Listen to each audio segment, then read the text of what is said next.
દેવાંશભાઈ આવી ગયા સવારમાં નહીં દેવાંશ તો આવી ગયો ને જયમીન કુમાર બધું તૈયારી કરી હોવાનું એકતા બેન જય શ્રી કૃષ્ણ કેવો કહો નાક પોચમ ઉજવી દીધી બધું લોહી હેપી નાક પોચમ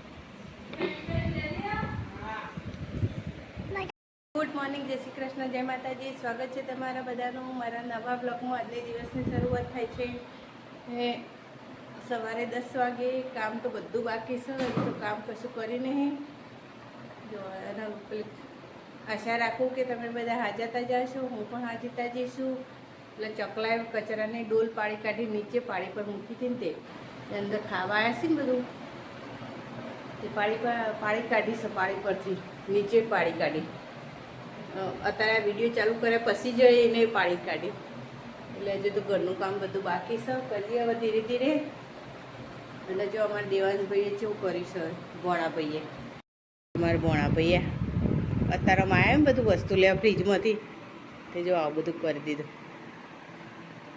અને બહાર પેલા કચરાની ડોલ નીચે પાડી કાઢી ચકલોય જ્યાં ચોકલેટ ખાઈને આવું નાખી દીધું છે જો કચરાની ડોલ નીચે પાડી કાઢી છે પેલા ચકલો કહો આવ્યું બધું એ રોય ખાવા આવીને એટલે જો અત્યારથી સૂરજ જેવો ચમકશે બરાબરનો ગરમીનો હેડ હવે ઘરનું કામ કરી દે બધું ઘરનું કામ તો બધું બાકી છે કરવાનું છે બધા ધીરે ધીરે એક એક એક એક કરતાં કરતાં જતા રહે બધા અને મારા ઘરનું કામ બાકી છે જો શાક લીધું અત્યારે તો અને એકતાની અને સફરજન ફ્રીજમાં મૂક્યા હતા તે જો સફરજન ચા થઈ જાય બગડી જાય બધા સફરજન જો ચા થઈ જાય ફ્રીજમાં હોય છે ને તો એવો બગડી જશે એટલે જો અત્યારે પાછું મેં શાકવાળો આવ્યો તો તે શાક લીધો અને આ મેથીને એવું બધું લીધું છે મેથી જેટલી મૂકી અત્યારે આટલી મેથીના 40 રૂપિયા બોલો એટલી મૂકી છે મેથી એ આટલું શાક રહે ને 70 રૂપિયાનું બોલો એટલું શાક મૂઘું છે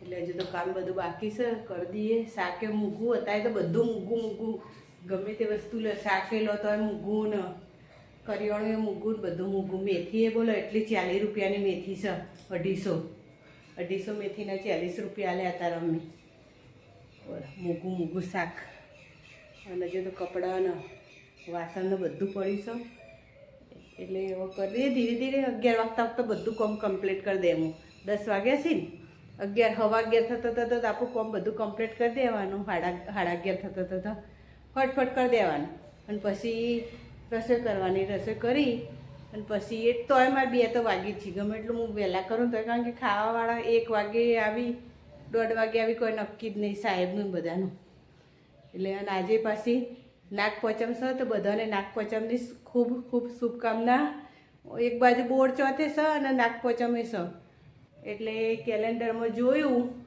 આજે કઈ તારીખ થઈ 12 તારીખ ને 12 તારીખ ને 13 તારીખ થઈ એટલે આમ તો ચોથે છે ને પંચમ હશે બે ભેગું છે ચોથનું પંચમ એટલે બોર ચોથની એ બધાને શુભકામના બધાને અને નાગ પંચમની એ બધાને શુભકામના બોર ચોથમાં કેવું અમારે ઘઉં દળવાના નહીં ઘઉં લેવાના નહીં ઘઉલા ચોથ કહેવાય અમારી ભાષામાં ઘઉલા ચોથ કહીએ એટલે ઘઉં આજે દળવાના નહીં ઘઉં ખાવાના નહીં કે ઘઉંની એટલે ભાઈઓને ખવાય બહેનોને ના ખવાય ઘઉં એટલે આજે ગૌલા ચોથ છે અને નાગ પંચમ બે ભેગું છે એટલે નાગ પંચમે કરવાની છે ને ગૌલા ચોથ બપોર પછી નાગ પંચમ છે એટલે હવે નાગ પંચમે પછી કરીશું ને તારા એકતાની મને તો આજે નાગ પંચમ કરી કાલે ગૌલા ચોથ કરી હતી અને અમે હજુ તો આજે બોર ચોથ કરવાની ગૌલા ચોથ એટલે હેડો હવે કામ કરી લઈએ ફટફટ મારા બાજરીના રોટલા જો એક બનાવ્યો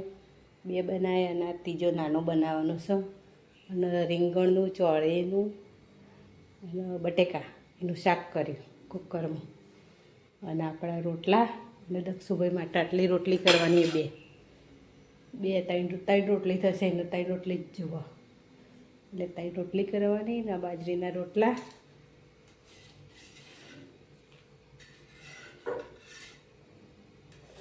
ચડી ગયો રોટલો મારો.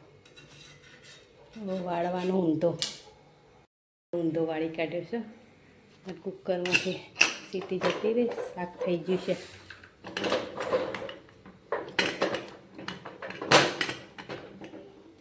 એક હાથે ફાવે નહીં ને એટલે ખોલતો કુકર. જો રીંગણ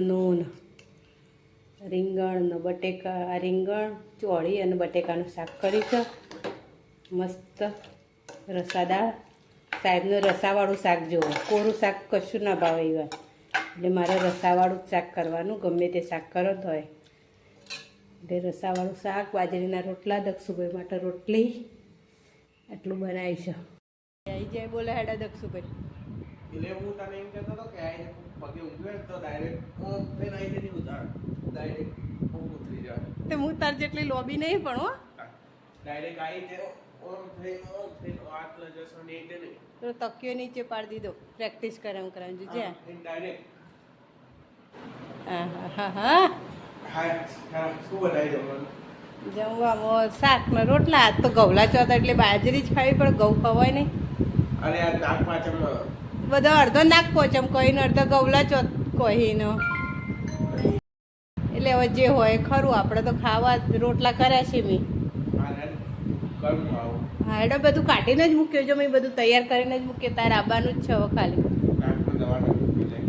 અમારે દક્ષુભાઈ હવે ખાવા આવતા નહીં, હું કાઢીને મૂકી છે બધું. લેટ ભાઈ હેડ છે બેડો. હજુ દવા કે ગળવાની ના, એને શરદી ને એવું થઈ ગયું ને એટલે દવા ગળવાની છે. એટલે એના માટે દવા લેતા આવીએ. શરદી બહુ થઈ ગઈ એને, વચ્ચે મને થઈ હતી તે આ દવા લીધી અને દવા અને પછી હવે એ ગળી ગઈ છે મારા દક્ષુભાઈ. બીમાર સાચી વાત હોય ને. હવે તારે ખાઈને ગળ લે હેડા દવા. જો ખાવાનું તૈયાર કરી દીધું હો બધું. તો વાતાવરણ વાદળશાહી વાતાવરણ કરી દીધું છે. જે તો જો પગલું સળ્યા ને બધું ધોઈ હતું તે હૂકવી દો, પણ હજુ હૂકવાઈ જાય. કપડાં અમુક હૂકવાણે ને અમુક નહીં હૂકવાણે એવું બધું છે. અને વાદળશાહી વાતાવરણ છે ને એટલે આજ તડકો નહીં, આજે વાદળો કરી દીધો છે એટલે વળી સારું છે. ગમે નહીં આમ બોલીએ ને ચાલીએ. આમ તડકો તો આવું જ નહોતું ગમતું, પણ આજ તો ગરમ નહીં થયો, પ્લાસ્ટરે નહીં ગરમ થયો. વાદળો કરી દીધો હોય ને એટલે જો વાદળા કરી દીધો. અને અમારે કાલ પેલા ભાઈએ અહીંયા ચોકલેટ ખાધી હતી ને તે ચોકલેટ થૂંકી છે, પણ આ ચોક ધોયો નહીં ને એટલે રહી ગયો છે ધોવાનો. એટલે આ જો કારેલાનો વેલો અહીંયા ઉગ્યો. આવું હોય કારેલાનો વેલાની તો જરૂર. 2 વખત તો મેં તોડી કાઢ્યો તો હવે આ 3જી વખત ઉગ્યો. બગીચામાં જો કેવું દેખાય. અત્યારે તો કોઈ હોય જ નહીં બગીચામાં, કોઈ ના દેખાય તારે બપોરે તો. વાદળો સી કપડા ગરમી તો લાગે છે, વાદળો સી પણ હું તો ગરમી તો લાગે છે. તડકો ના લાગે પણ ગરમી લાગે. હેડો કપડાં લઈ લઈએ. કપડાં અમુક ભ્યાના છે અમુક નહીં, કોરા થયા અમુક નહીં થયા ને એવું બધું છે. એટલે અમારે પેલા ભાઈને કાલ મેં નવરાય તો એ તેનો કપડો હોય રહી જોઈએ, કારણ કે એકતા બિચારી આખો દાડો નવરી ના પડો. એને ધંધો અને પાછું ઘરનું કોમ એટલે નવરી જ નહીં પડતી. એટલે કાલ તો બપોરે ઊંઘાડવા આવી હતી ને અહીંયા, તે પછી એને હોદના ઉઠે ને એટલે પછી મેં એને નવરાવી દીધો હતો. તે જો એના કપડાં અહીંયા છે, એના પોતા બધું અહીંયા છે.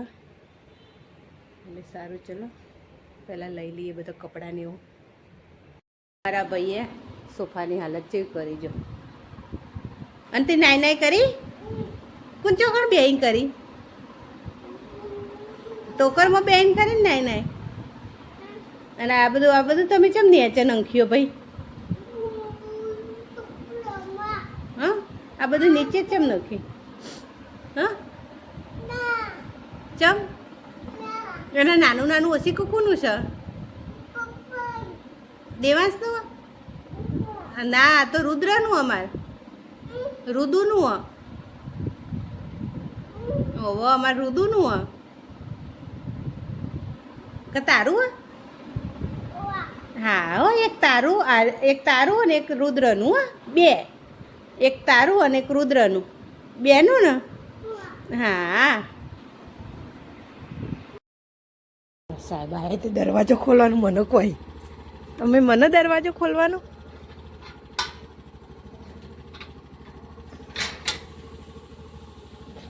લો આવી જાઓ અંદર શાક ને એવું લઈને આવ્યા બધું શાક લાયા ને હજુ તો બીજું એ બધું લઈને આવીશ અને મને આટલું પકડાવીશું બીજું લઈને આવીશ બટાકાના આદુ ને નહીં એ બધું લઈને આવી હું આટલું લઈને જાઉં એ બધું ટીપો પર મૂકવાનું નહીં ઘરમાં તો અંધારું છે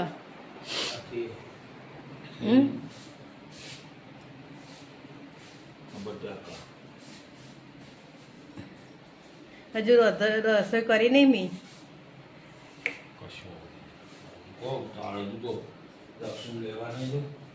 હવે બનાવી દો સાહેબ તો કરિયાણું બધું લાવી કાઢ્યું કાલ તો વધન સઠ આજે નાગપંચમ ગોળ ચોથ બે ભેગું હતું દક્ષુભાઈ કે મારે વડાપાઉં ખાવું દક્ષુભાઈ માટે વડાપાઉં બનાવવાનું અમે બે નવરો થઈ જાય હું દક્ષુભાઈ નહીં દક્ષુભાઈ અને હવે દક્ષુભાઈની મુલાકાત લઈએ રાતે ખાઈ પીને એની બિંદી હલે ખાવાનું જેવું બન્યું છે કેવું નહીં ભાઈનો ઉધરસ થઈ જાય છે દક્ષુભાઈ કોઈ નહીં શાંતિ ઊંઘાઈ ઊંઘાઈ તોય તો 11 વાગે પહેલા તો ઊંઘે જ નહીં 11 તો ના કપાઈ અત્યારે હું સુઈ જાઉં ને જો તો શું થાય ખબર 11 વાગે ઉઘરી જાય પછી 11 વાગે ઉઘરે ને એટલે 1 કલાક ઊંઘ ના આવે પછી આવે ને તે ફરીથી 3 વાગે આંખ ઉઘરી જાય પછી 1 કલાક ઊંઘ ના આવે પછી સવારે ઊંઘ આવે તો ઉઠવાનો ટાઈમ થઈ જાય